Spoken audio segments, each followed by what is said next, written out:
Jnana Timirandhasya Jnananjana Shalakaya Chakshuranmilitam Yena Tasmai Shri Gurave Namaha. Where are you all from? Germany mostly, is it? Okay. Others? Germany and Bulgaria. Bulgaria, okay. Holland. Yeah, last night I was told that the German Brahmacharis would like me to speak to them, so when I thought of German Brahmacharis, I thought of 1977. I wasn't there, I'd left England already to go to India, but even in India we heard of it. It became something famous, how the German Brahmacharis came in to see Prabhupada, about 100 of them, in Bhaktivedanta Manor, and like smashing their heads on the floor, offering obeisances. It was like you could hear the sound of them. They'd offer their obeisances. So, when we think of German and we think of brahmachari, both words we think of something very rigid and heavy. But actually, the stereotyped idea we have of a brahmachari, I don't know what it's like now, but it used to be the idea of brahmacharis being very rigid. That's one side. That means brahmacharis should be strictly practicing. Otherwise, there's no point. Why should you join the Hare Krishna movement and not join it at the same time? It seems strange. I mean, if you're committed to Krishna and attaining Krishna, then why when you have this knowledge, then why do anything else but commit to being fully Krishna conscious in any ashram? Even one may be in the Grihastha ashram, but if you have this knowledge, then certainly one has to pursue doing whatever is required to attain Krishna consciousness.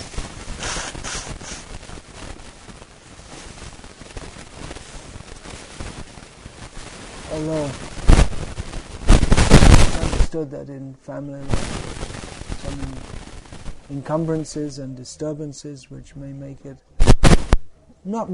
but certainly make it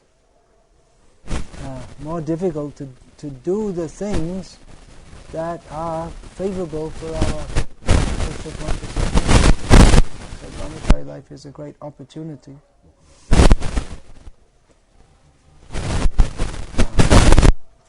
And obviously, one should take it very seriously.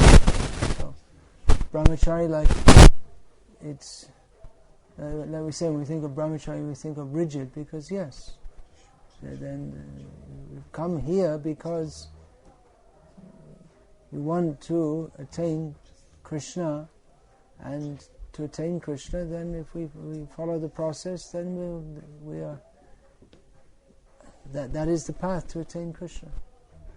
If we don't follow, then we're not properly brahmacharis. So brahmachari means rigid, but actually brahmachari means not some fanaticism, enthusiasm certainly, but cultivating sattva gun. This is very much emphasized both in practice and precept. You know what that means? Practice and precept. That means theoretical and practical. Precept means instruction. So not just talking about it, but actually doing it. This is stressed very much by Bhakti Vidyapurna Maharaj, who's he's one of the few sannyasis in our movement who, the only other one I can think of offhand is Ganapati Swami, who's not very well known. He stays in our movement because he doesn't travel. Well, he does travel, but he travels mostly in America and keeps a small group of brahmacharis with him and trains them. So Vidyapurna Maharaj is the other one who trains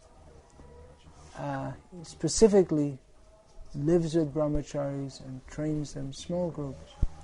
And he emphasizes very much on this point of sattva. As I say, by practice and precept, by practice he's exemplifying sattvic existence. Brahmachari means Brahma means the Vedas. The Vedas, there are other meanings also. Brahmachari study the Vedas, they study Shastra. And it's intense and it's rigid, but their lifestyle that is very much sattvic. Within the traditional brahmachari, well, if we go back a long way, that means in the forest, more recently, it's more within ashrams, it's maybe not in the forest, in a holy place, it's even better in the forest. Now, modern brahmacharis, especially in the West, I think most of you are, many of you engaged in preaching, outgoing. It requires a high energy level to get into that. It requires a lot of enthusiasm to preach Krishna consciousness. So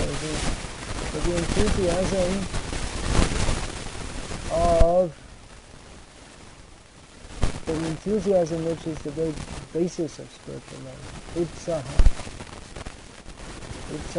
nistayam bharyat tat tat karmakavata, of the 6 lakshanam, characteristics of persons who are competent to make advancement in spiritual life. There are 6 characteristics which are favorable for advancement in Krishna consciousness. The first is mentioned is enthusiasm. But the enthusiasm of sattva gun is sustainable. It will remain and increase. That's what sustainable I'm explaining. It's that which can be maintained.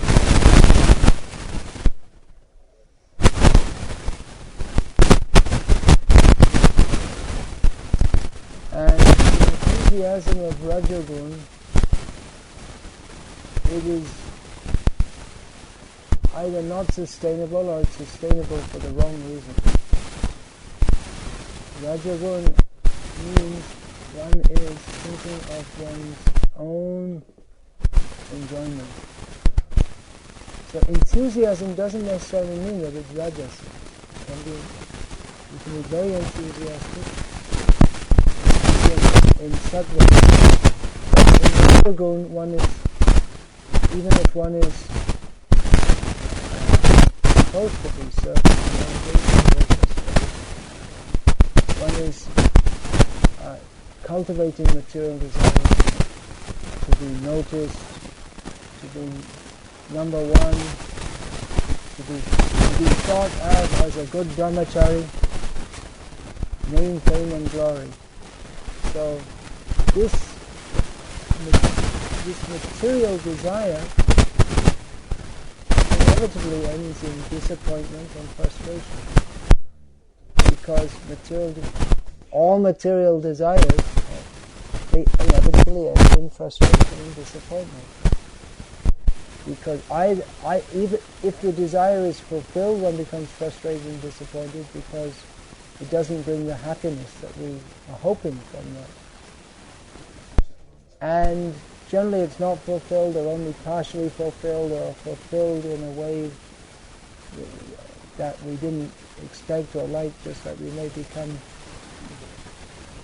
become noticed by others and praised by others, but then we're given some kind of responsibility which we don't want because we're not really interested in serving. We just wonder. So then we become,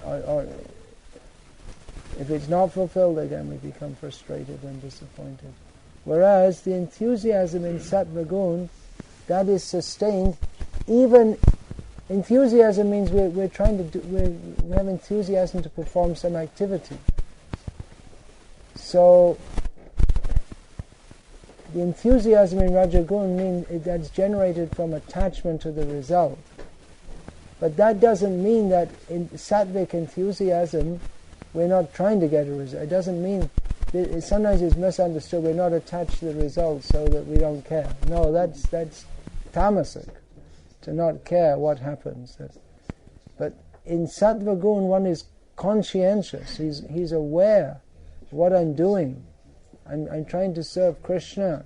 So everything should be done perfect, everything should be done very nicely for Krishna.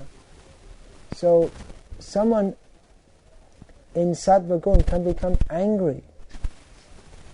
And they become just like Srila Prabhupada. There's so many instances of Srila Prabhupada becoming angry. That's not rajasic. That's from the platform of Shuddha Sattva, of the desire to serve Krishna. And when he sees that Krishna is not being served properly, devotees are not serving properly, then he becomes angry. So you may say he's attached to the result. Yes, he's attached to the result for Krishna. That's called Yukta Vairagya.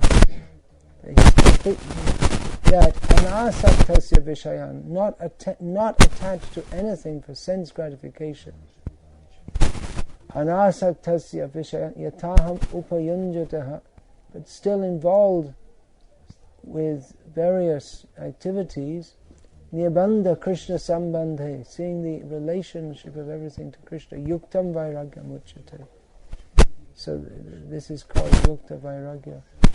So a devotee is in Sattva Gun, he's enthusiastic. His enthusiasm is sustained because even if things don't go as he expected, even if things go wrong, even if the result is not attained, his motive is to serve Krishna, and he'll go on serving Krishna. The result is the service.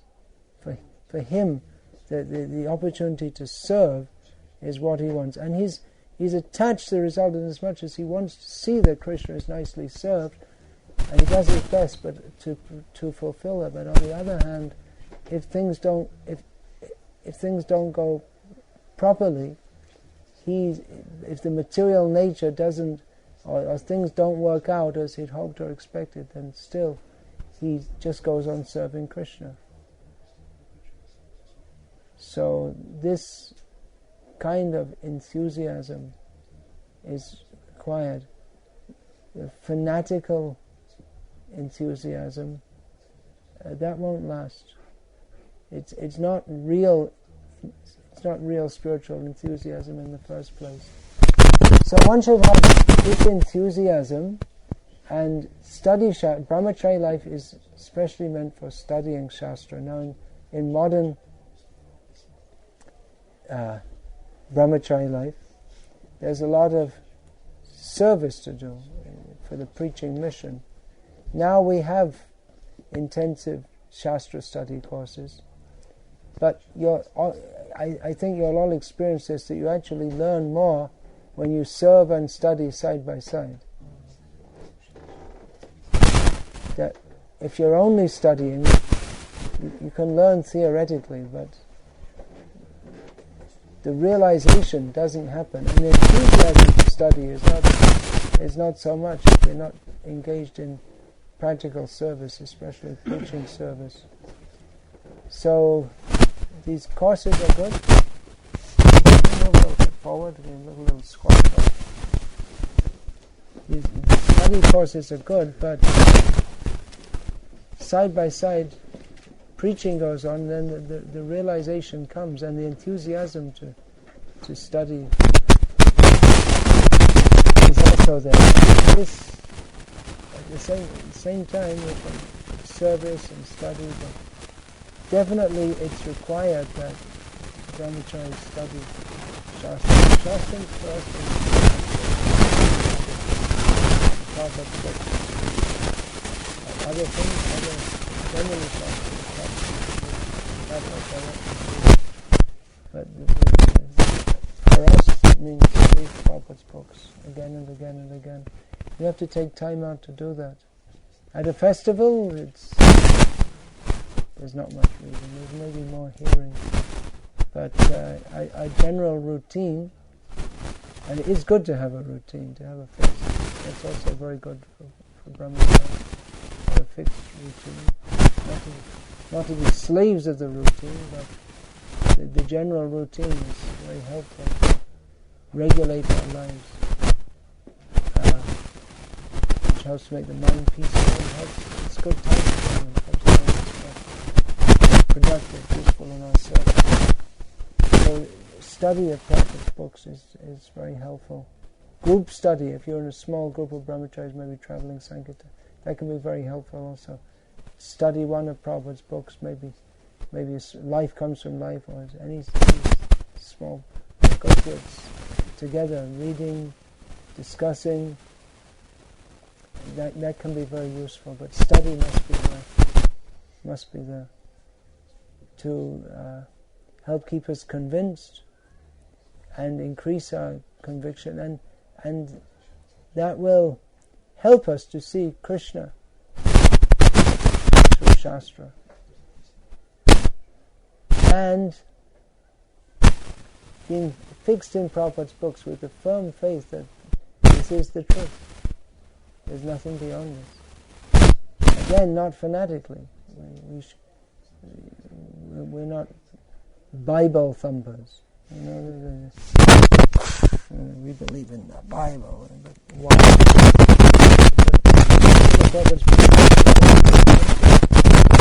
That even why we should do that is expressed in the books, and why we should take them within the books themselves. So, not blind faith, intelligently we should understand the books. Now, intelligently doesn't mean that we doubt and reject everything, but intelligently means we apply our intelligence to understand how this is true and what are the consequences of that, and how is this to be applied in practical life. And the intelligence should become sharpened by reading Srila Prabhupada's books. Intelligence should be sharpened so that we are equipped to discriminate between reality and illusion. Bhagavatam begins with this. That the Bhagavatam begins by stating that this knowledge is the knowledge by which we can discriminate between reality and illusion. So one who's not cultivating desires for sense gratification and is cultivating the desire to surrender to Guru and Krishna and studying Prabhupada's books, then the intelligence should become very clear for understanding what is real and what is illusion. This discrimination is called vivek, by which we can see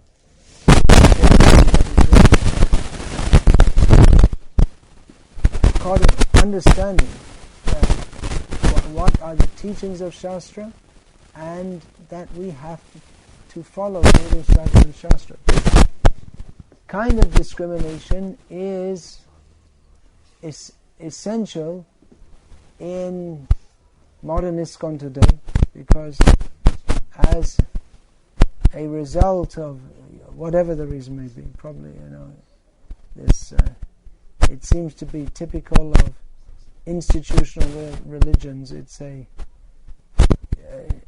necessity for, and of course we shouldn't think of Krishna consciousness as a mundane religion, but for the sake of spreading the teachings of Chaitanya Mahaprabhu and preserving what has been spread and cultivating within the members of this, those who have taken to Krishna consciousness, cultivating the Krishna consciousness, then an institution is required.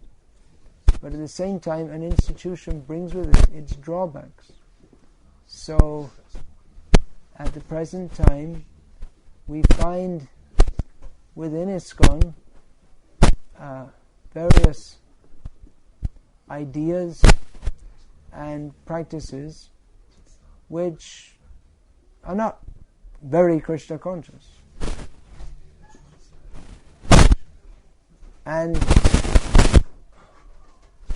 often, and it's one of the drawbacks of an institution, that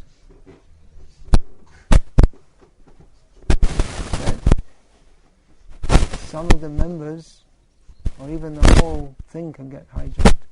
Some of the members, they may not remain on the path of searching for the ideal, following the ideal. So, in the name of the ideal, they may present something else and quote from Prabhupada's books and this and so one should, especially this is required for brahmacharis, or it's required for everyone, but those who are determined to remain on the ideal of searching, that we are here for serving Krishna, and the abhilashita shunyam, without any, this is our aim, to become free of all material desires. So by studying Prabhupada's books carefully and surrendering to his mission, and one should develop the discrimination by which he can distinguish reality from illusion, even within the society of devotees, without which our Krishna consciousness can become rather fuzzy. Fuzzy, you all know this word? It means unclear. Unclear, yeah. Unclear. Because in an institution there may be, without any one clear authority, as when Srila Prabhupada was here, personally among us, then someone will say, well, there will be different opinions. Just like, well, it doesn't matter whether you follow it doesn't matter whether you come to Mangal Arati or not. It doesn't matter whether you chant 16 rounds. You just chant, but with feeling, with love. So you'll hear things like this. You'll hear. So those who are not fixed in the ideal, according to Guru, Sadhu and Shastra, they may become bewildered like this. And it's also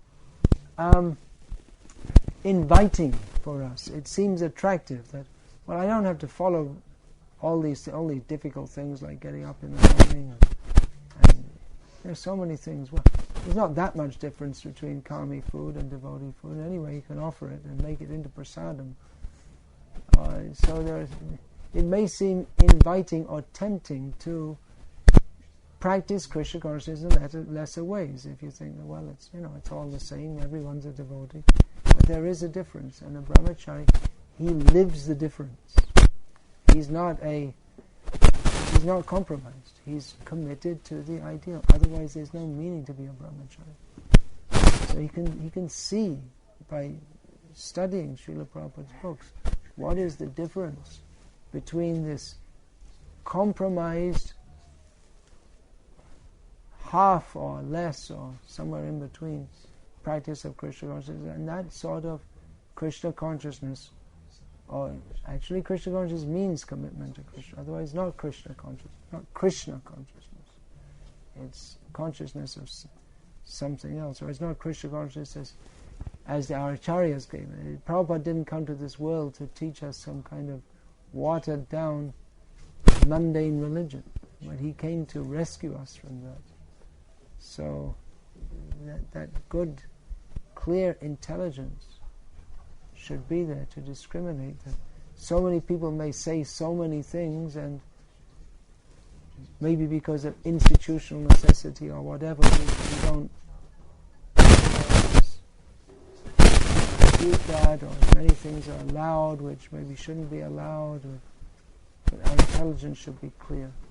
to choose our association and live according to the ideals of our acharyas, so we can discriminate between what is that's one of the symptoms of sattva gun. We can discriminate between what is discriminate on the basis of shastra, of what is favorable for spiritual cultivation, which is unfavorable. So that I don't usually speak much. I'm often asked to speak at Brahmacari meetings. I don't usually speak much because pretty much everything I wanted to say is in the book Brahmacari and Krishna Consciousness. I spoke some things now, so if there are any questions, you could ask. Lord, could you please briefly describe some of the wrong conceptual ideas that are circulating in our movement? Well, the idea, there's one idea, a wrong idea that's relevant to brahmacharis, that practice, there's almost something wrong with practicing strictly. This is fanaticism. But to practice strictly is the only way to practice Krishna consciousness. Otherwise, it's not really Krishna consciousness at all. And fanaticism, as Srila Prabhupada has explained, that means it's one aspect of practicing anything without proper knowledge. Fanatic means one who is attached to doing something without proper understanding. The one who's attached to doing something for the right reason, he's not a fanatic because he can adjust it because he has a good reason. Someone may say it's fanatical to to go to Mangalati every day, but it's not, because it's given by the acharyas and it's highly conducive to Krishna consciousness. So it doesn't cause any harm to others, rather it's great benefit to others. So how can that be called fanaticism? It's just but it would be fanatical to for instance insist that someone who's very sick go to Mangalarti, or someone who's there may be some occasions for not going, and one who's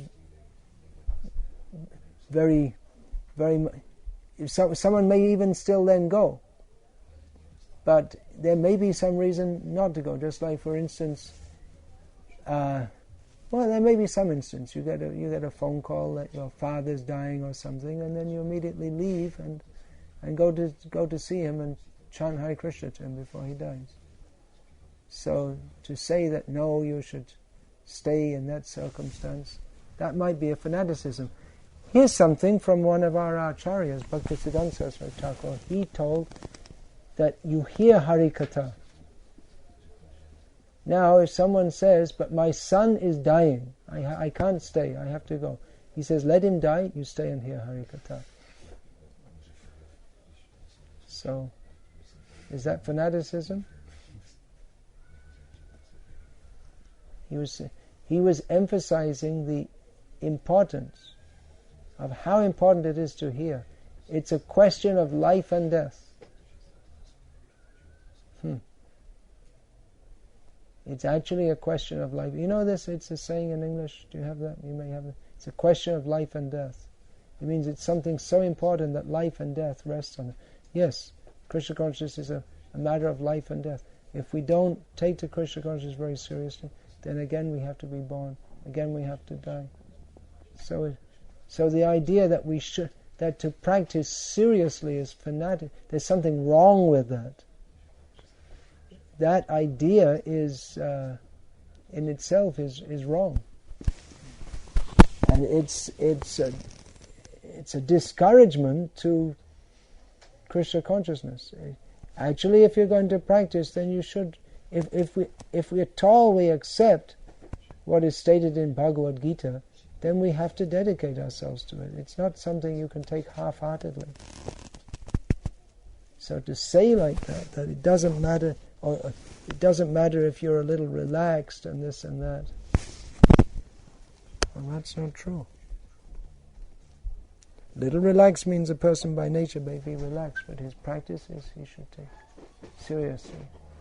Now, it may be fanatical to try to force to do others to practice Krishna consciousness very strictly, with just pushing them to do so without trying to raise them to the level of knowledge by which they would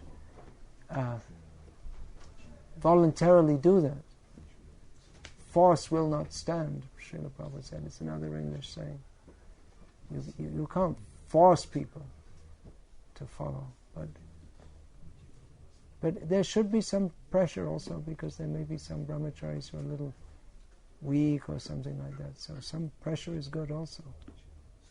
But ultimately it has to come from voluntarily, based on the platform of knowledge. Why I'm doing what I'm doing. So that's one example. Yeah, some of the things, like I said, you can buy calm bread and offer it and it's all the same. No, you have to be very strict and we can't pollute our own consciousness. So anyway, you get the idea. The whole idea that don't practice strictly, and everything's all the same, whether you practice strictly or not. And it's all the same. It's not all the same. The rules and regulations given by the acharyas are to help us advance in Krishna consciousness. If we follow, then that is the formula for making advancement. If we don't follow, then we're not going to make the same advancement. So we can't say it's all the same. Is there any other questions? Yeah, please.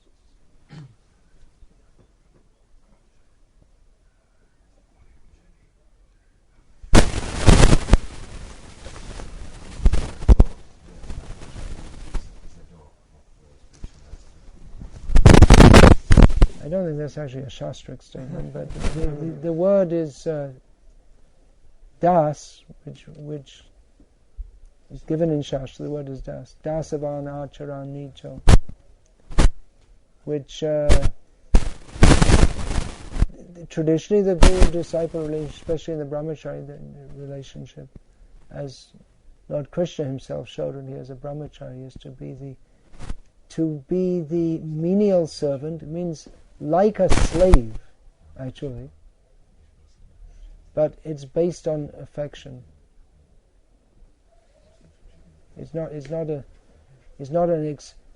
exploitive relationship. Slave means exploitive relationship. And dog also means that the dog and the master, it's a relationship of mutual. One's the master and one's the servant. Is based on mutual sense gratification. So, dasavan nicho, guru sudrada, sohrida sudra, sudrada sohrida. Because of a very strong bond of affection, then he takes the position of a menial servant. Yeah. That's a more, maybe, saying dog gives some idea, but as I just explained, it's a more precise understanding.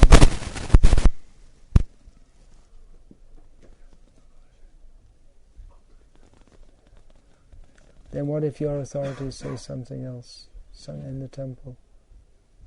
Yeah, yes, addition to the question that the authority in the temple represents the spiritual master. In the presence of the spiritual master? Are representatives. Yeah. But to some extent, they're representatives in as much as they represent.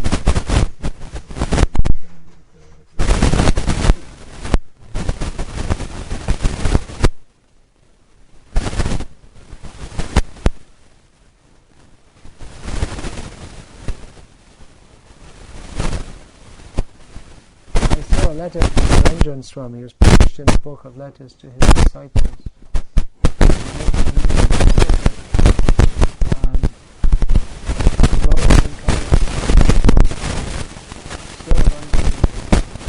Authorities in the temples, but he said, I won't say that the temple authorities I wouldn't use the term of Shiksha Guru, because he said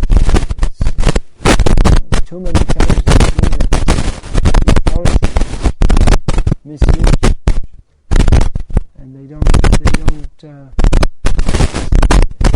don't have the affection or well-being of the devotee in mind to the extent that they should be called guru. So, I mean, I'm just summarizing. He said this. It was like 90% of the letter was saying how you should follow your authorities, but then 10% he also said that there are cases where, he said quite a few cases where the authorities they're not thinking of it would seem that they're not thinking of the long-term benefit of the devotees. So he said, I don't want to use that term Shiksha Guru for them. So a lot of discrimination has to be there to see that Srila Prabhupada very much emphasized that devotees should follow authority. I just read yesterday actually that in Australia one devotee of Prabhupada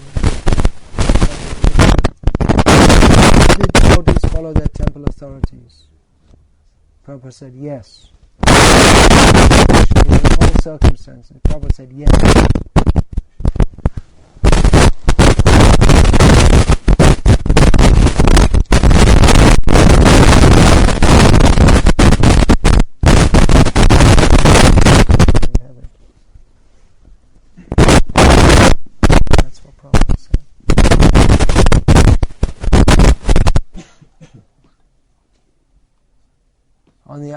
On the other hand, there were occasions when Prabhupada would correct the temple authorities, just like it comes up in Prabhupada Lilamrita, where Srila Prabhupada asked the devotees in Los Angeles, are you all chanting 16 rounds?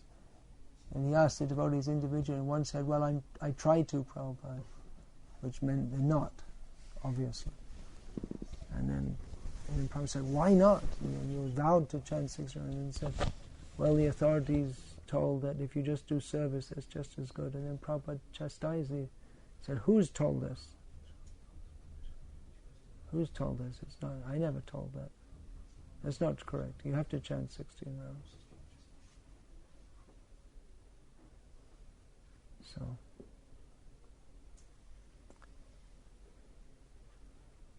there's an authority. What's the word? Leadership crisis in ours.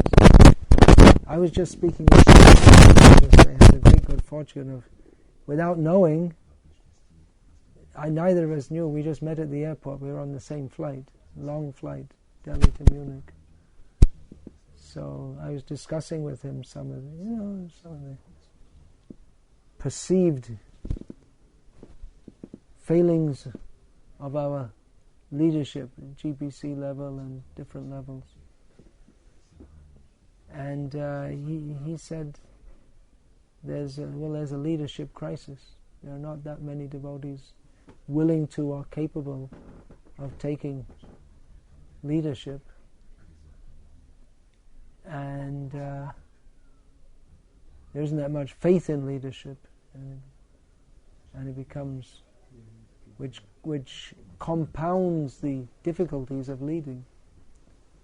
As Ravindra Swarup Prabhu was saying in the class this morning, people come up and say, you're not doing this right, you're not doing that right, and they don't know what it means, the difficulties of leading. So, I'm also one who's pointed out failings in leaders at different times. But so it's a delicate question.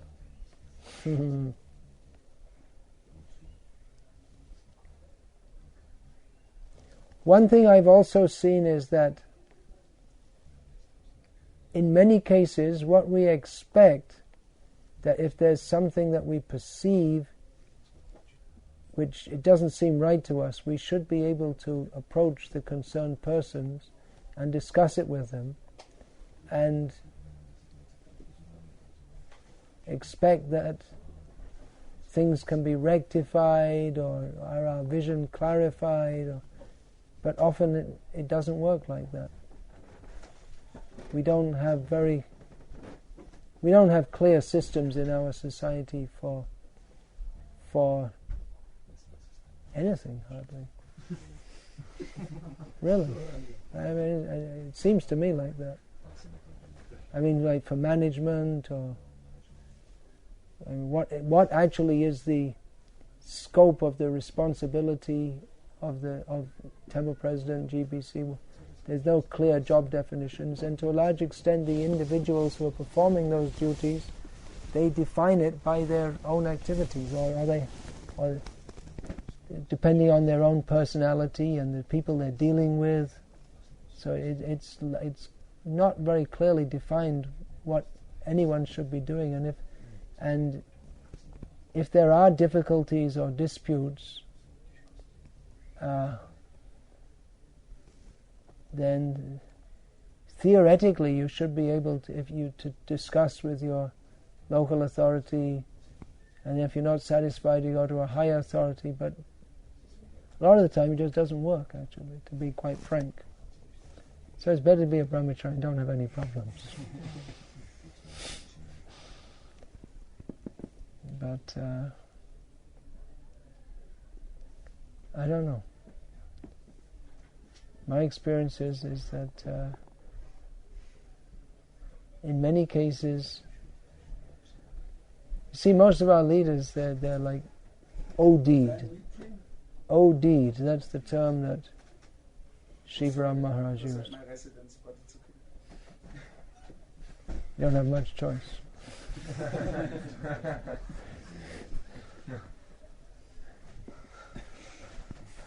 OD'd is the term Shivaram Maharaj used, which means overdosed. It's borrowed from the drug culture. Overdosed means you just, too many things to do, and often the people who complain, it's like, they're the ones who just go on and on and on. There's no end to it, and so oftentimes our leaders, they're also human beings. They can't deal with so much. They just can't deal with so many complaints, and so they just don't. But then the result, anyway, it's complex. So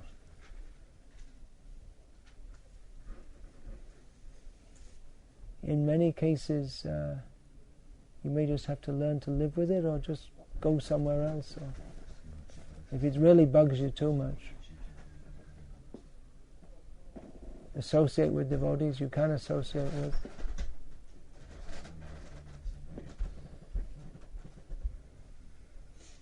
It's not easy. Krishna consciousness is wonderful. Brahmachari life should be very simple and straightforward.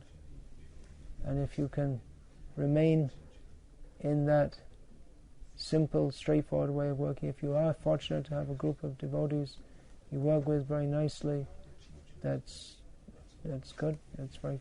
Brahmacharis require that kind of sheltered situation. It's difficult to work in a situation where there are different currents of interest, and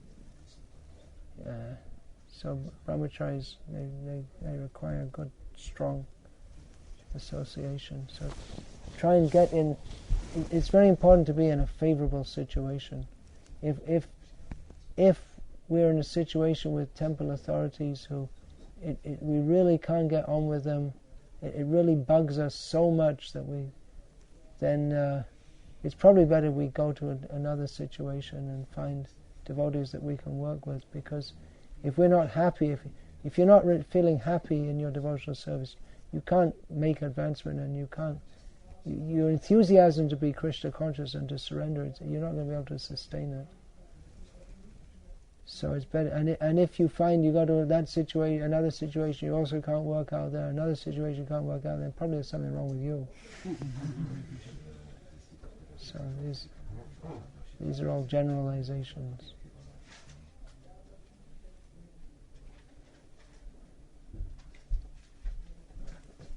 I have another question to how to complain or how to proceed when I must leave my knowledge back at least.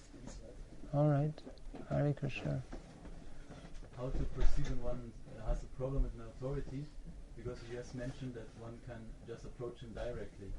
Because usually we learn that you never approach him directly, but you always go to somebody who's higher. But you said first you approach him directly and then some authority of himself.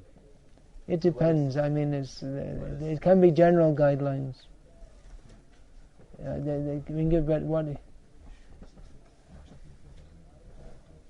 So I'm asking the question because I have sometimes the feeling that if I go. Yeah, sometimes. It may be. You may feel if you go to someone higher than the person, may think that you're going behind, complaining about me behind my back. Yeah. That's also the. Breaks the relationship, but I didn't hear that if it's appropriate to just go directly. One thing I found is that if you have problems with people, often if you speak to them, they become angry with you, or they try to defend themselves, or they start blaming you. But it's often very useful in such a circumstance, even if you're living in the same building with this person, to not speak to them directly, but to write them a letter, humble letter, saying, this is my perception, this, that, and the other. If you really need to, I mean. Otherwise, you can also just live with it, if it's not such a big thing. If it really bothers you, you can make some complaint. Otherwise, just live with it. Chant Hare Krishna, and everyone's got their idiosyncrasies. So, or if it's a small thing, you can mention to them. One thing that really bugs me is people who set their alarm clock very early and wake me up before I want to wake up, before I'm properly rested, and they don't get up. And they do it day after day after day. That really, I don't like that. There's something that...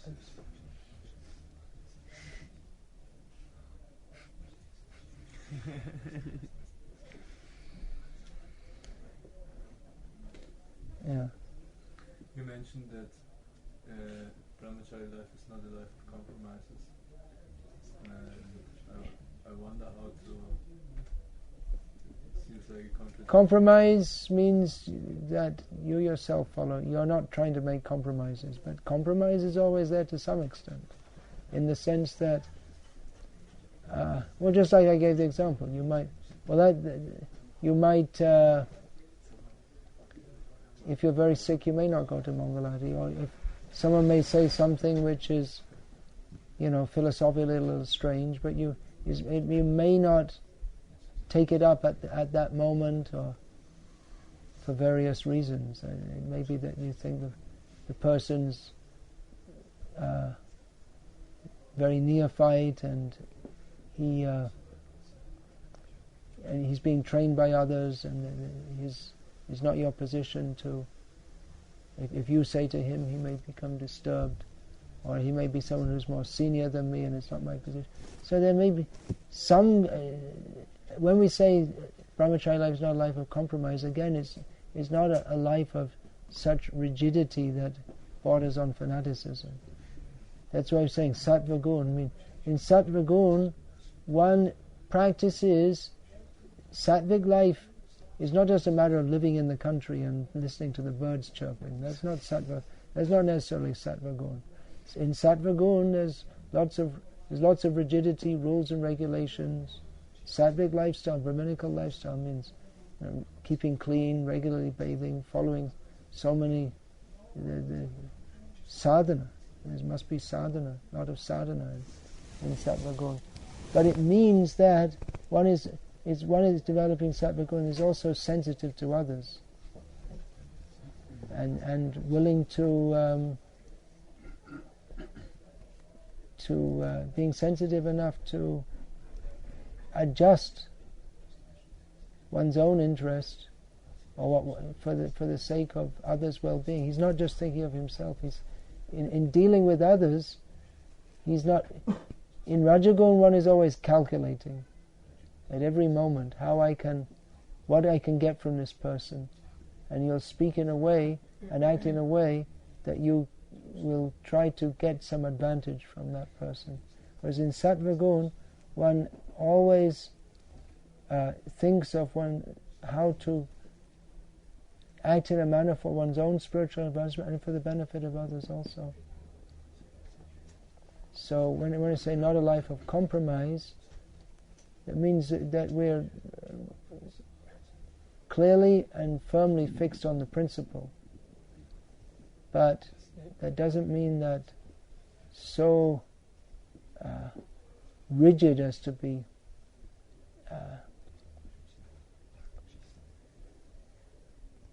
impractical. Of course, this word practical is often misused also. In the name of practicality, there's so much compromise, real compromise. But adjustment. One should not compromise on principles, but one should be ready, if required, to make some adjustment on details.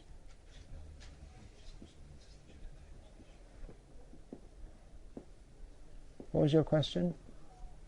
Like in the Western world, it's difficult to. Well, we have to adjust, and then there's so much. The outside world is difficult to live this traditional Indian lifestyle, dealings with women.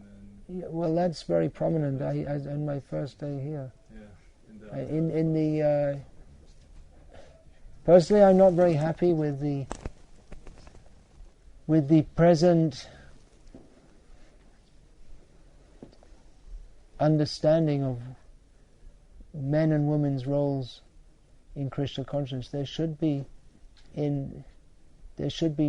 not such free mixing as I see goes on in many of the Western countries, even for grihastas. You may say, well, we're all devotees, but still there's different bodies, and the attraction between male and female is the cause of bondage in the material world. And culture means to act in such a way that we don't exacerbate that, we don't inflame that. So it's not only in Vedic culture, but probably in Germany, 50 years ago, they just, or less, there was caution in dealing between the sexes because of this, because illicit sex was considered something wrong. Sex outside marriage was considered something wrong. Even in the Western countries, excessive sex within marriage was also it wasn't considered something very good.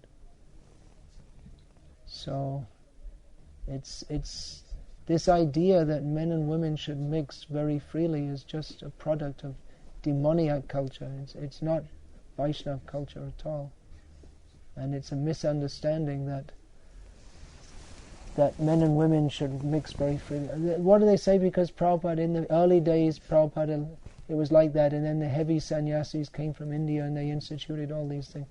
I don't see it like that. In the early days, they were hippies, and Prabhupada didn't try to change everything all at once, but then Prabhupada he brought devotees to India, and he started preaching about these things, and devotees from the West who went to India saw how they're behaving like this, and then they instituted these things. And Prabhupada, he saw for years that the men and the women aren't all jumping together in kirtan. He didn't complain. In fact, in Los Angeles, quite early when they got that temple, he said that the men, in Los Angeles, the balcony is there at the back, and he said that the men should stay down and the women up. So they separated. So, personally, I think that's, it's a misunderstanding, and it's very difficult for brahmacharis. Where's the protection for brahmacharis if the women just deal with them as if it seems to me, in a not just an equal to equal way, but almost a demeaning way.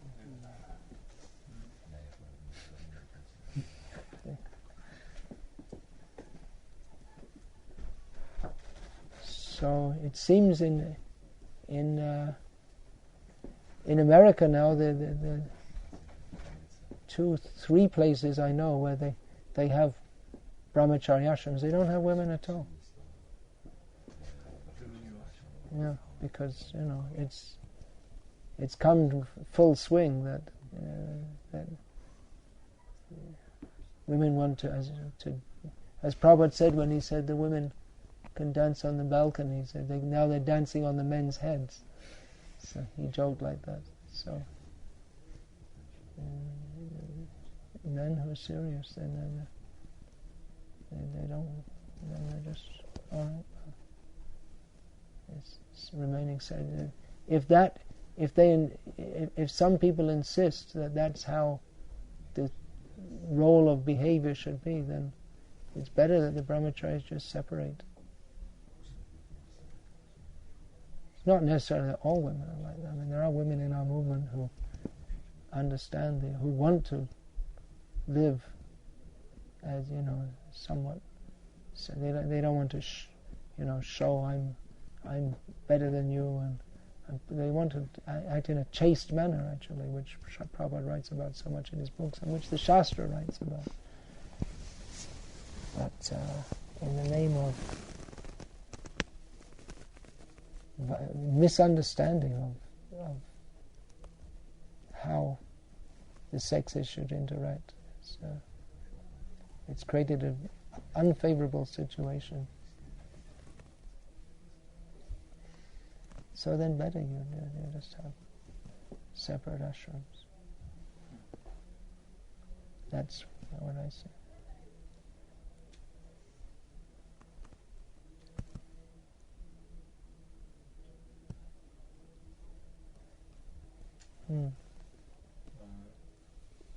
Usually we always speak about Brahmacharis as somebody who subordinate, who lives in house.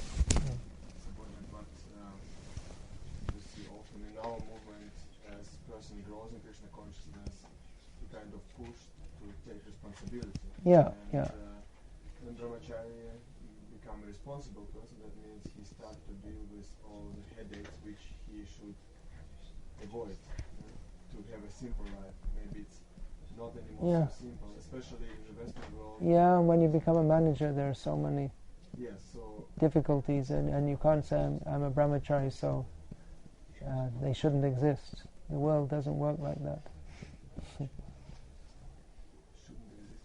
You can't say that I'm a brahmachari, I'm a manager, I've been appointed as a manager, but I'm a brahmachari, so I just won't deal with all these things, they shouldn't exist. You have to take the responsibility.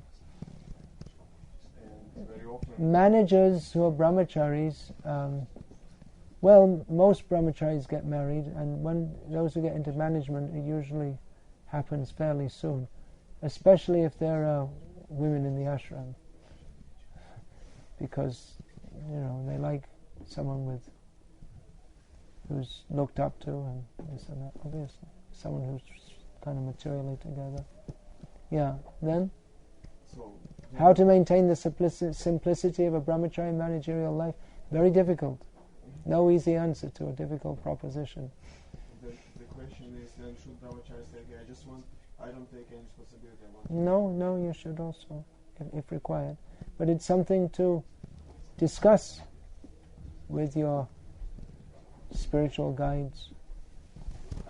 It's not that senior brahmacharis can't manage, even traditionally. When there are ashrams, then they also require someone to run them.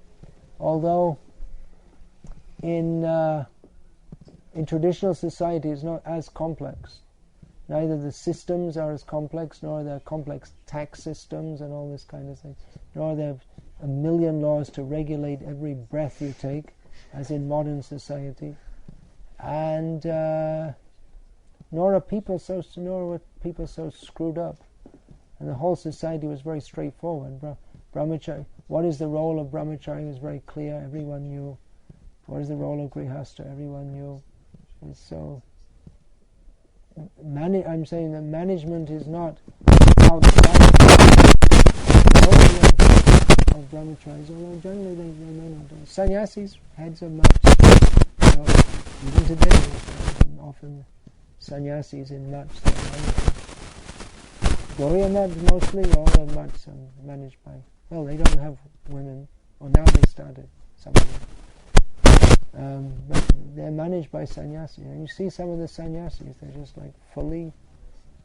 I'm talking about in India. They're just fully absorbed in management.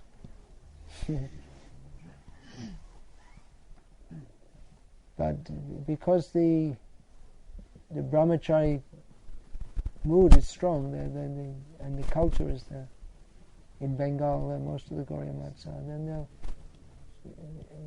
they don't fall down from their sannyasa. They're not, because people know how to. They manage, but people know how the whole society. People know what a sannyasi is, how they should interact with them, and they also have that understanding from their birth. And they're quite strict also. I mean, I didn't see any TV aerials in any Gauriya mutts yet, which you see in ISKCON ashrams, actually. What to do here in the West? What was that, Ravindra Subra? I was listening to one of his lectures. Right, he was talking about that, how in the Brahmachari ashram they bring in a TV for watching the Mahabharata or something, and then the next thing you see is they have kung fu movies because someone's practicing martial arts, and you know. So what to do? Yeah, in the West, What is practical? Well, practically, someone has to. Even if you're all brahmachari, someone has to manage.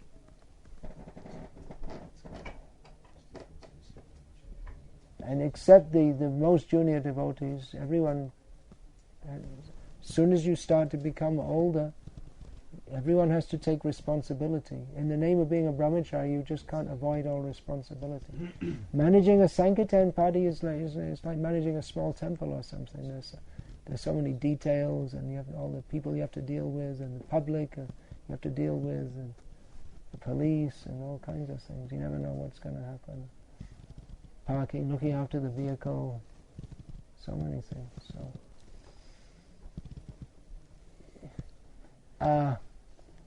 An adult man has to be responsible. Either he takes the responsibility of a family, which brings with it so many other social responsibilities, or he takes responsibility in the service of the mission of the Sankirtan movement, the service of his guru. And when we say his guru, that means gurus, and we're all servants of Prabhupada. It's all parts of Prabhupada's mission. So it's not. I don't think it's very prominent here. It's quite prominent in India, but it's like, people identify with their guru practically to the, like they don't even see other. It's like guru groupism. That's what it is. Me, my guru, and all of us, his disciples. And, we're kind of like a separate movement to other people's disciples. And I think that's not very prominent here. Everyone's working to serve Prabhupada, isn't it? That understanding is clearly there. That's a big drawback of our movement in India. That they're trying to... Anyway, I might bother you with that. We're all here to serve Prabhupada's mission. Srila Prabhupada's mission, which is Lord Chaitanya's mission. So we should all cooperate on that basis. We were saying with the dog of my guru, but you also have to understand that your guru is a servant of Srila Prabhupada. So we're all here to serve Prabhupada's mission. One of the main principles of renounced life that Lord Chaitanya is explaining is that we shouldn't speak Gamya Katha, and we shouldn't hear also. So could you explain something of like the dynamics, what's happening when Brahmacari is being spoken, how does it affect us? Brahmacari means that which is spoken without consciousness of Krishna. You can talk about computers, cars, printing, history, all kinds of things in consciousness of Krishna. Srila Prabhupada, he often spoke about Indian history. Seems he was quite interested in that.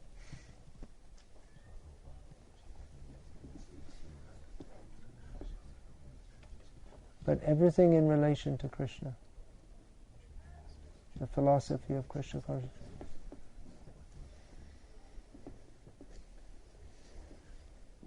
Brahmacari means that which is spoken in consciousness of sense gratification. Krishna Katha means that which is spoken in consciousness of serving Krishna. That's the simple way to understand.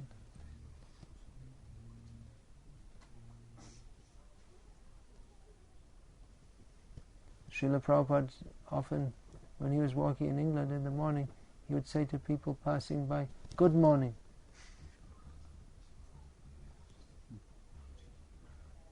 Devotees asked him why he was saying good morning. He said, because there's a tradition, they will say good morning back. And if they say good morning, if they wish good morning to a servant of the Vaishnavas, then they become benefited.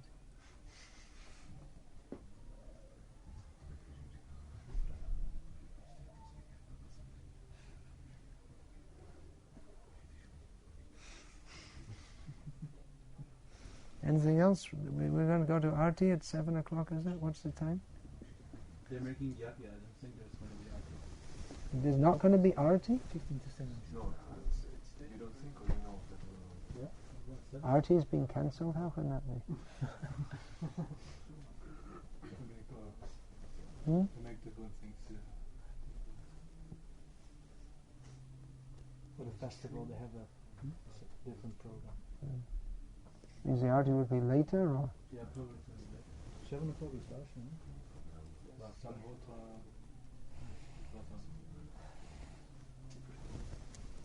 All right. Anything else, sir? Get more into the holy name and how to say develop, have more this kind of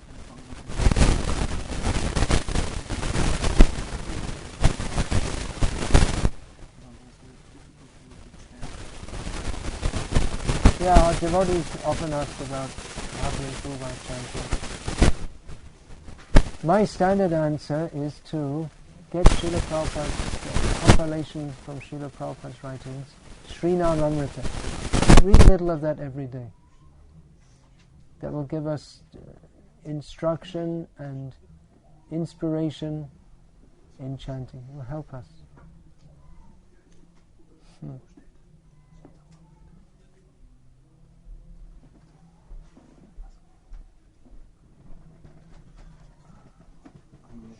Afraid that we always try to find in external things the solution for our internal things. So we connect us a little bit to that we can always be peaceful in every situation, even if we have this with women or somebody's talking about movies, some other guest or somebody that we are not disturbed with the circumstances. So I didn't fully catch. What's the question? The question is,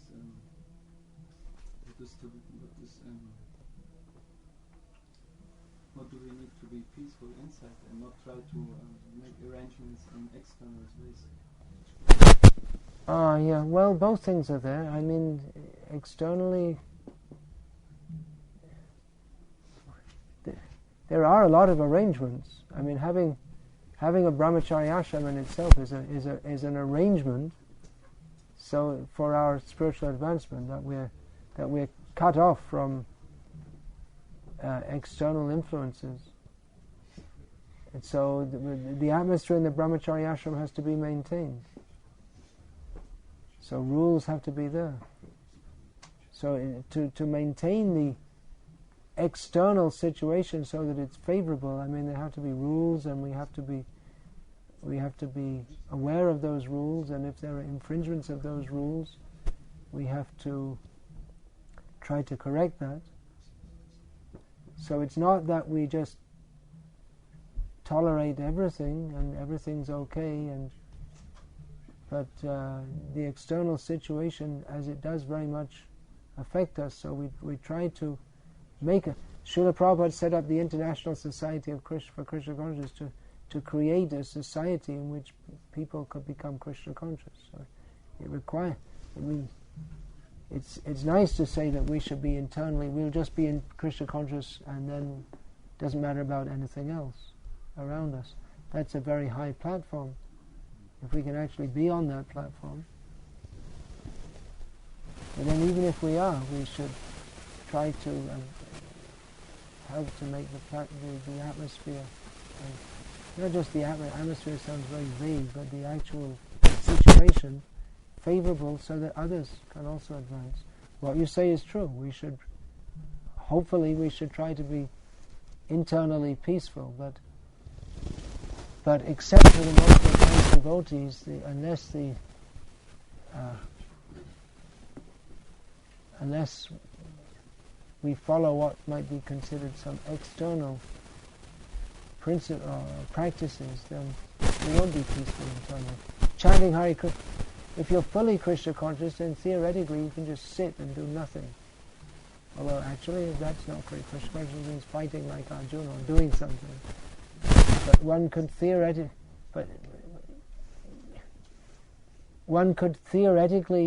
just in any situation be Krishna conscious, even if, for instance, you're thrown in prison with all kinds of the meanest, nastiest people on earth who are, kicking you and spitting on you and calling you bad names, and you can still be Krishna conscious. But for most of us, it'll be very difficult in that situation. So, it is important to try to keep a good situation also. Rules and regulations should be followed.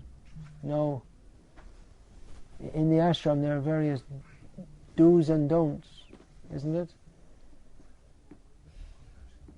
Do rise before 4 o'clock. And then, don't eat kami food. There are various do's and don'ts which help us to be Krishna conscious. Is that what you're getting at? I'm not sure. Anyway. But you can't legislate that someone should be internally peaceful, but you can create an atmosphere which helps them to become Krishna conscious. And it helps us all. It's a group effort, isn't it?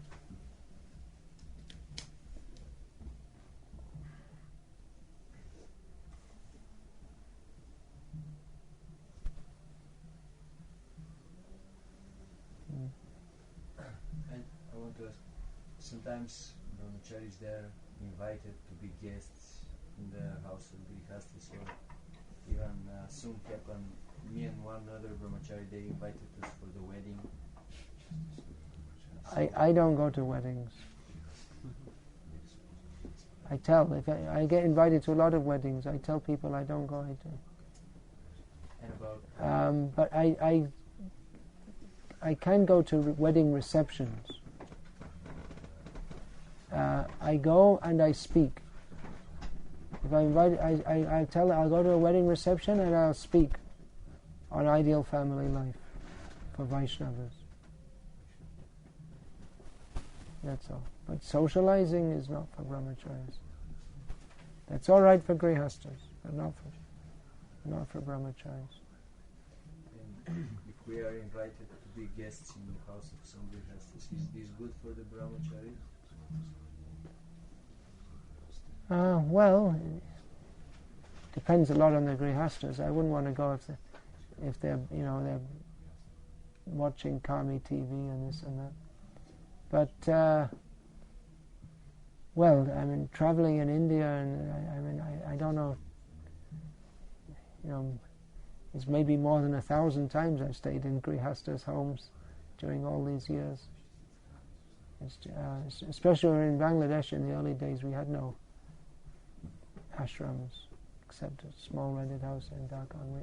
Every night I was in different grihasthas' home. So in that case there wasn't any choice. Is it good?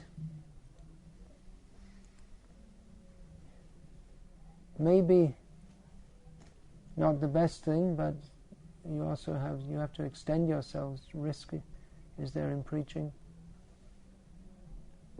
So you're also those who are renounced. They're also supposed to be merciful to the grihasthas. Mahad vichalinam rinam. What is that? Grihinam dina chetas. Persons they wander on this earth for the sake of uplifting those who are in the poor-minded grihasthas. Nanda Maharaj said that from Gargamuni. And then also in Chaitanya Charitamrita, what is that? Mahadvichala. I'm not remembering now. There's another verse in which it said that. I'm still trying to remember. Jayanya. Nijakaj nahi tabu jayanya gwa. That the sadhus, they visit the homes of grihasthas, even though they don't have anything personally to gain there. They go there to help uplift them. Don't go alone.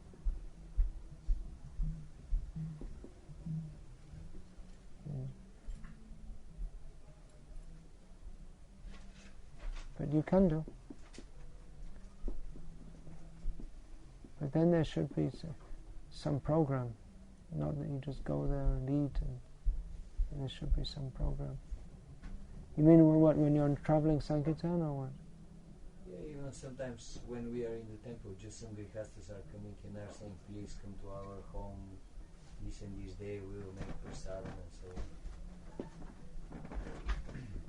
Tell me, you can ask them to invite some people and have a little kirtan and lecture also, and distribute prasad to others. Indian devotees or Western devotees or both? Western.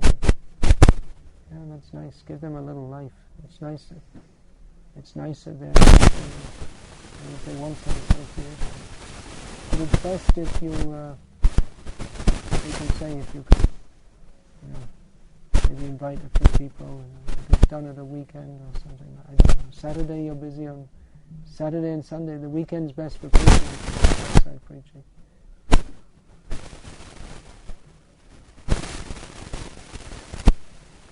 Yeah,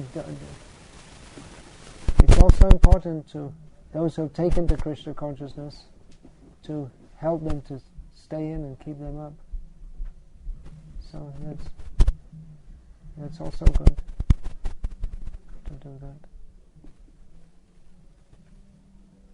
When temples are more established, they usually have divisions or devotees whose specific service is to congregational preaching.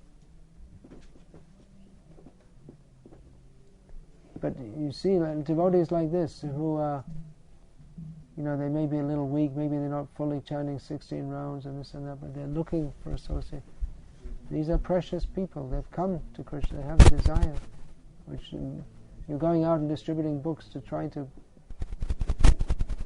invoke that desire. So don't neglect them.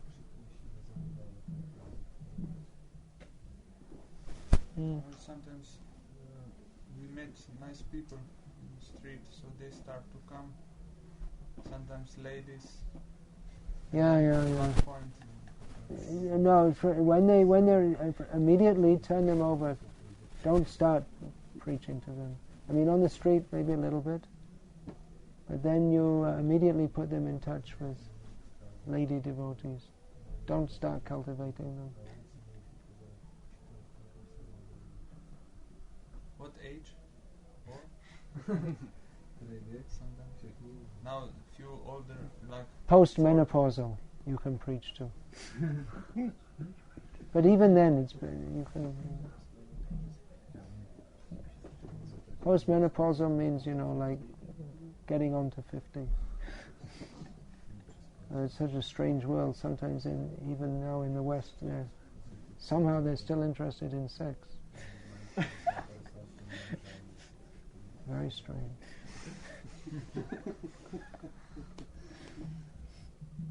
But you have to see also, if they're older, if you perceive there's something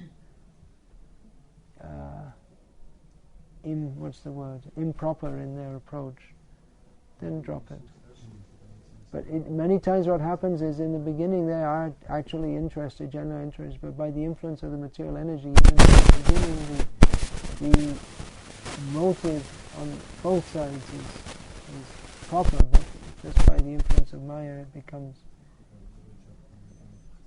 the ideas change. So better turn them over to someone else. One thing is, as a sannyasi, after taking sannyas, I started to have a lot more association with women than I did before. Not really association, but a sannyasi is a social figure. You may be called like that because of lack of sannyasis. You may be called for some social. Householders expect to invite sannyasis for lunch and show their babies and pat their baby on their head, which is also, I've seen that it's also good in as much as children, they grow up and from the beginning of their life they see like guru, sadhu, and it means a lot to them. I've seen kids, like they're teenage or older, and it's a clear spiritual influence in their lives. It's who they look to from the beginning of their lives. So, but it does mean more interactions with women. That's true. So, I still keep it a little I don't. Even my female disciples, I don't. I won't relate with them as freely as with male disciples. You have to keep a little distance, and if they get them married, if they're not married, tell them to get married, and when they're married, then they have to. They're a unit with their husband. That's all. Sannyasis, they're not supposed to have dealings with women. Maybe in the modern age you can't avoid it completely, but there's no need that it should be any more than necessary. You have to see them as spirit souls, but understand that there is a standard way of dealing so that there are no accidents.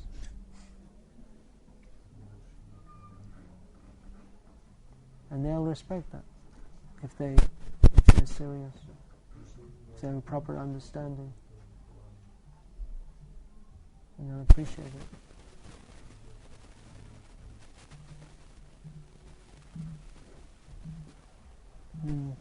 Maharaj, we just had in our temple 1 month ago, we had big revolt from one group of Matajis that they have to be protected from Brahmacharis because we are very rude and we don't respect them and we don't open the doors to them.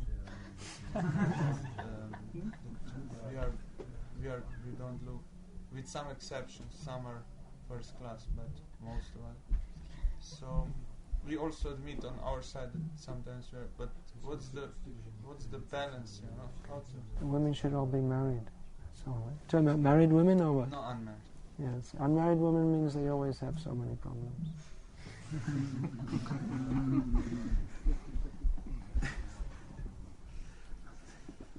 You should be married and have plenty of children, and then you'll be all right.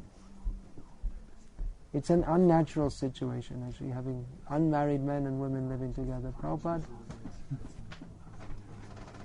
he saw the women in the Western countries are not protected, but therefore he made that arrangement. But it's not the duty of brahmacharis to protect brahmacharinis. Prabhupada said all the women should be married, so they should get situated properly. That's all.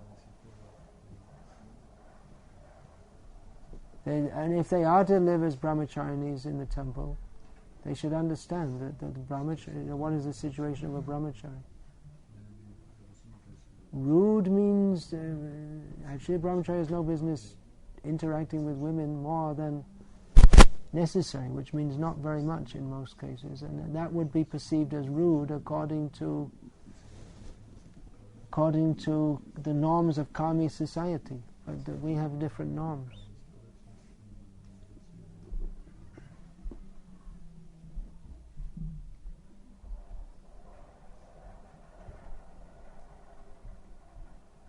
So better they all get married.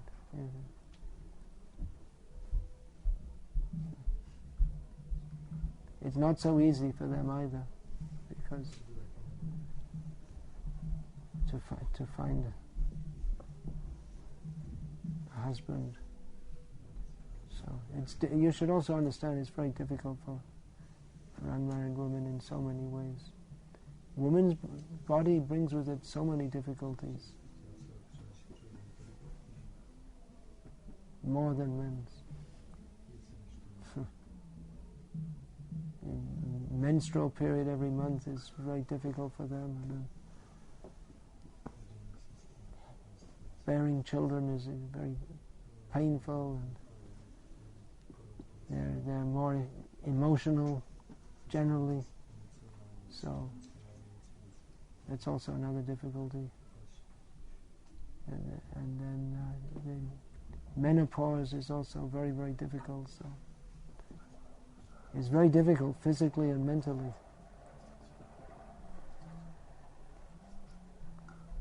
So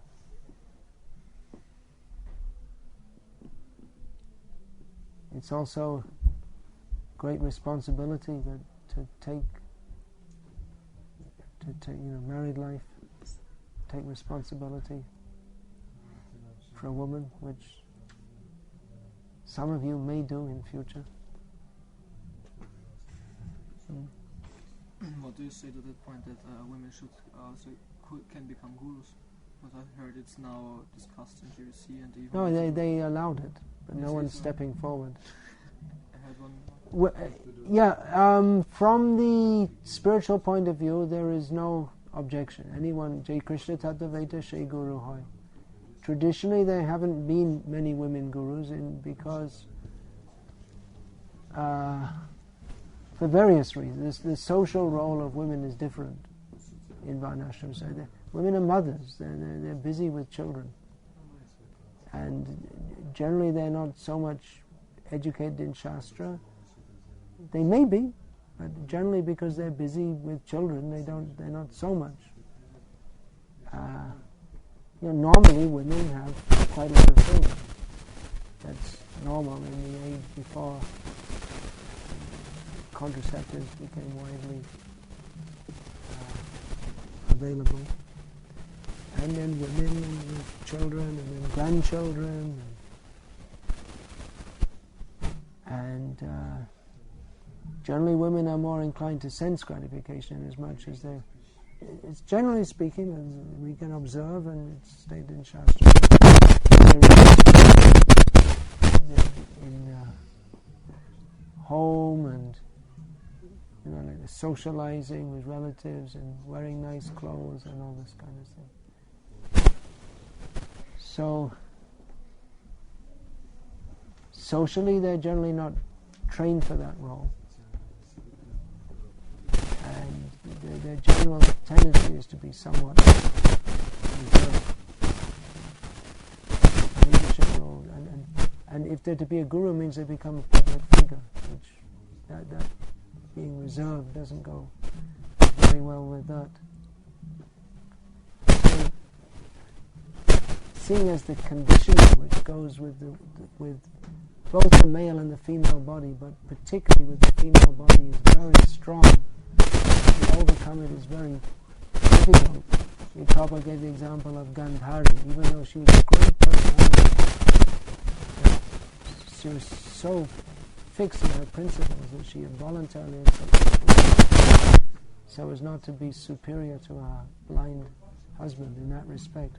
That out of envy, when Kunti Devi bore a child before her, she thumped her womb, a pregnant child, and as a result she had 101 children. So Prabhupada noted it's very difficult to overcome that nature.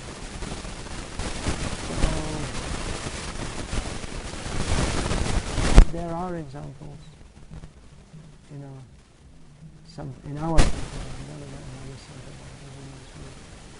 personal the whole role of men and women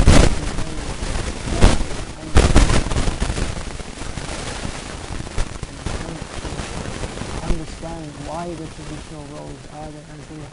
You see in the monasteries in the Western countries and now all over the world, they're promoting this idea of women's liberation.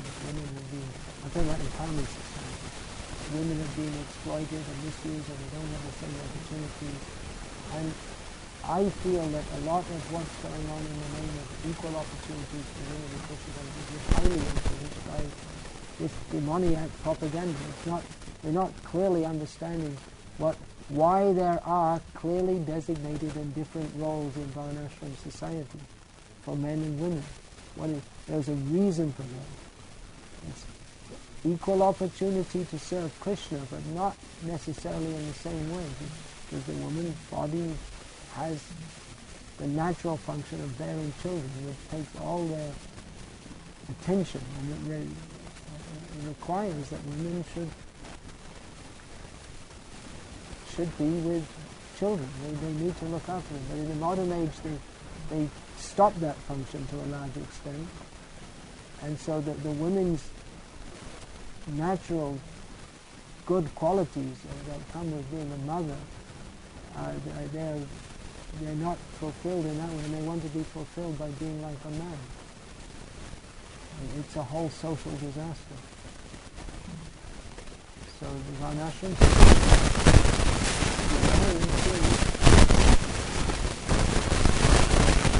help people live according to their psycho-physical conditioning and develop Krishna consciousness. People have the same role. And it's designed to help everyone advance in Krishna, towards the goal of Krishna consciousness. So to say that women have to have the same role, otherwise they're not having the same opportunity to advance in Krishna consciousness, is a misunderstanding. And it causes disturbance. I mean, I was disturbed today when I was called to go on the altar for the Abhishek. Okay, let's take it on side by side, shoulder to shoulder with them.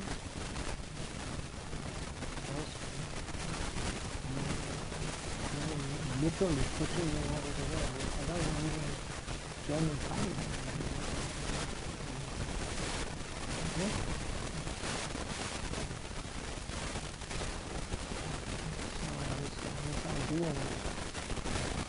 Equality. For me, they take it further. Equal and then they become more. As I say, they're dancing on your hands. So these things, these social roles should be very seriously thought about and considered. Why did Prabhupada speak so much about Vedic culture? Was it something just, some kind of, he couldn't think of anything else to speak of, and therefore he wrote so much about it. He ran out of things to speak about, so okay, let's talk about Vedic. He wanted this institute as far as possible, because it is favorable to the cultivation of Krishna consciousness. And the attraction between man and woman is the basic principle of material life.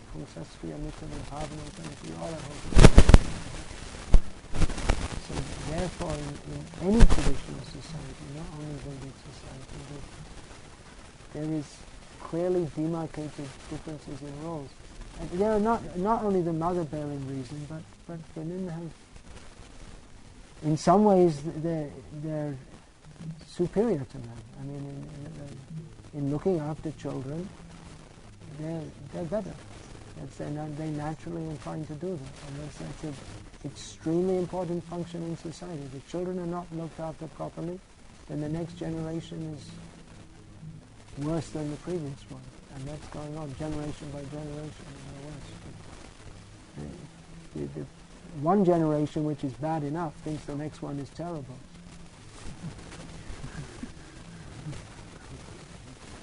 So there's so many, it should be very deeply understood. But personally I find it a very shallow approach that just, okay, men, women equal, all the same, that's finished, without even thinking about it very clearly. And seeing how to implement or move towards the principles that Shastra taught and Prabhupada taught within a society. Our society is operating in the Western world in very different conditions. But how to move towards that, or what should be these should be very carefully thought about before we just start, just saying, okay, let's get back to the 1960s, men and women all dancing together. Another thing they say, women should be called Prabhu and not Mataji. They don't like to be called Mataji because it's said in a demeaning way. But then you should give the proper education. That's the proper thing to say, and you should give the proper education with what proper attitude with which should be said. Otherwise, if it's said in a demeaning way, then whatever else you call them, that will also come in a demeaning way if the attitude isn't changed. Just like they used to say spastic for a spastic, but then that became a pejorative term because people in their nastiness looked down on spastics. So then they called them physically handicapped, which is a euphemism. Then that became a pejorative term. So now they call them physically challenged. And then there was Negroes, and then blacks, and now they're called Afro-Americans. There's no use to change the word. If you want the real effect, you have to change the attitude. So, Mataji, or to address a woman as mother, is the Shastric injunction, which Prabhupada said. How many times have you heard Prabhupada say that? So, if you think that it's being said with the wrong attitude, then let's work on changing the attitude. Or maybe the women themselves need to learn how to act like mothers more. That's also a lot of education is required. Anyway, you got me going on. Well, that's one of my main gripes. You know what that means? Complaint about various things going on in our movement at the present time. They made a massive misunderstanding of social roles. But it's tough in the Western world. I mean, forget men and women being equal. Women they're dominant, even legally. The women can just divorce the husband and take all his money, and it's not equality. The women aren't, and it's very difficult to try to practice social roles in an atmosphere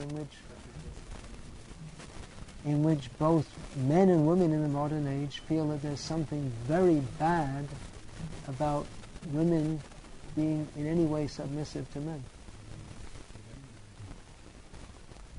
So that's also a consideration when you want to...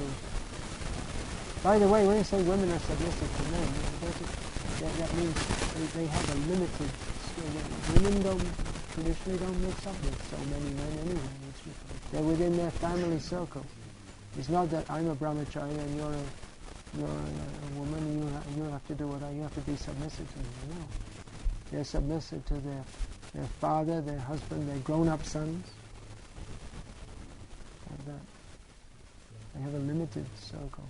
Of men. So you don't make friends with men outside their family group. And women don't have men friends. Men don't have women friends.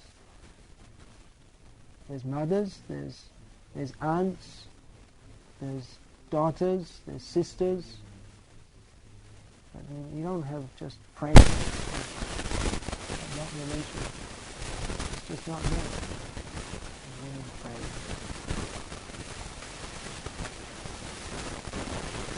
It's a very different society.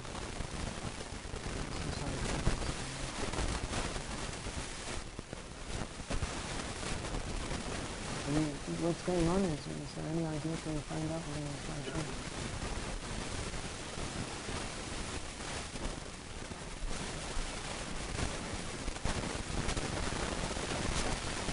There's a thing called being politically correct. In Kami society, if you don't go along with women's liberation, you get verbal tomatoes and nothing else. And it seems like that in this country there also. If you don't agree with all these things, you get very and have quite a lot of questions.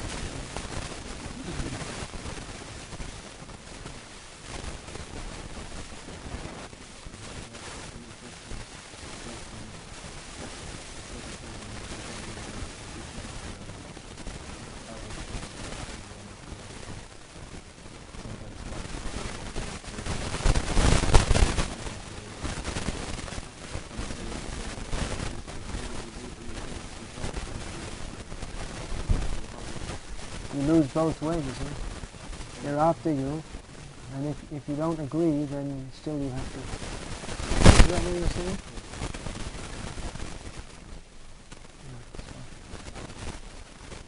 You lose both ways. Either you agree, you're nice to them, and then they got you, because they're nice to you, and then they're a little bit more nice to you, and a little bit more nice, and then you want to get married to them. Because that's, you think that's their way to get them. And then, and if you're not nice to them, then that means then you're also saying that they're saying that you're causing them frustration. And what is it you said?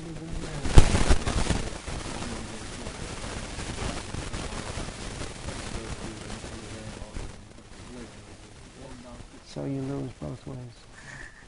Yeah. I never had such a thing.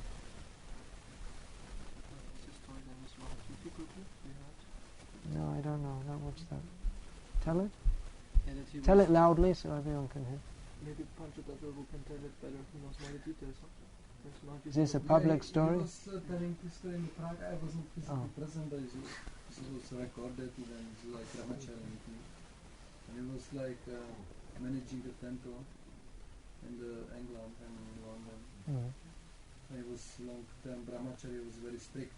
I mean, he was saying that every time some Mataji wanted to speak to him in the temple, some Mataji from the temple, so she had to announce it like 3 days before. Tell him, not announce it in the temple. He wanted to speak to temple president, he was temple president. Mataji wanted to speak to temple president, so she has to say it 3 days before, and then she could speak. Right. Like rule, schedule. And then, you mean about any little thing? I don't know the detail, but maybe if some she wanted. discussion she wanted Yeah, to speak. yeah. And he always kept like 2-3 Brahmacharis in his office, like that. He wanted to say he was very, very strict on the rules and everything, but then just some Matajis came together and they just wanted this Mahajuti to become white. So they invented some Operation White, they called Operation White. We had Mataji just fixing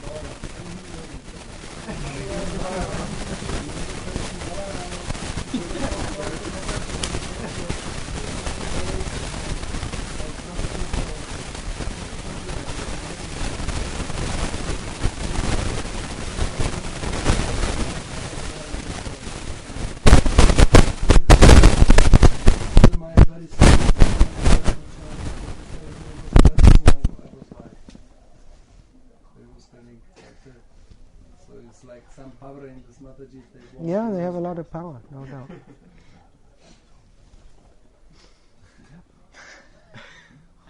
It's not a very healthy atmosphere. If they're so, they may be envious of the brahmacharis that they can practice so strictly, and they have that facility. But then they should be, again, they need to be educated that a woman's role is to be a wife and a mother. And we need to set up social systems. We don't have them. If not, they're trying to be a brahmacharini, but they can't. I was recently told there's one lady devotee who's, I guess she's about, 45 years old or something now. I don't think she's ever been married in ISKCON. She's quite an old devotee. She lives in India. And she preaches, she travels and preaches. And I heard she had said something about that women, in course of time, they'll make them sannyasis and this and that. But then just 2 days ago, and when I